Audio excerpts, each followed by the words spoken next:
This is the case of Lindsay Hawker and how her killer almost got away with killing her by changing his face. Lindsay was born in 1984 in England. She was known as an intelligent, caring, loving, and friendly person. In 2006, Lindsay moved to Japan to teach English at Chiba University. She taught English for about a year at the university.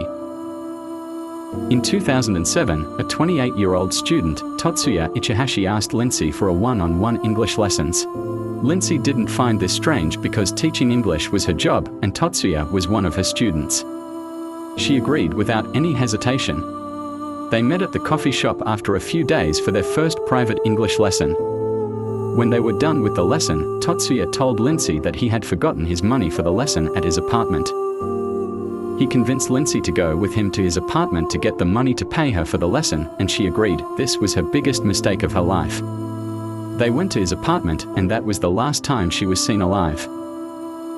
When they got to his apartment, Tatsuya raped and brutally killed Lindsay. Lindsay was reported missing the following day by her two roommates. And it didn't take time for the police to get a tip about who she was last seen with. The police went to Tatsuya's apartment, but he found a way to escape. When he saw the police, they failed to catch him. The police then found Lindsay's body in a bathtub covered with soil on the balcony. It was evident that he had abused her before taking her life. He then disappeared for 2 years without leaving any trace. To remain unrecognizable, Tatsuya started changing his physical appearance. He changed his face by cutting moles that he had on his face with a knife. He trimmed his lips to make them thinner and changed the shape of his nose.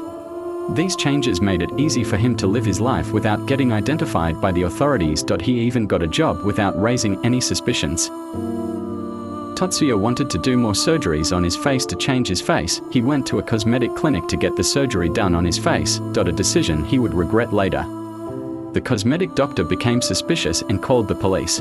Tatsuya got arrested after being on the run for 2 years. He shamelessly confessed everything to the authorities. He was found guilty and was sentenced to life in prison.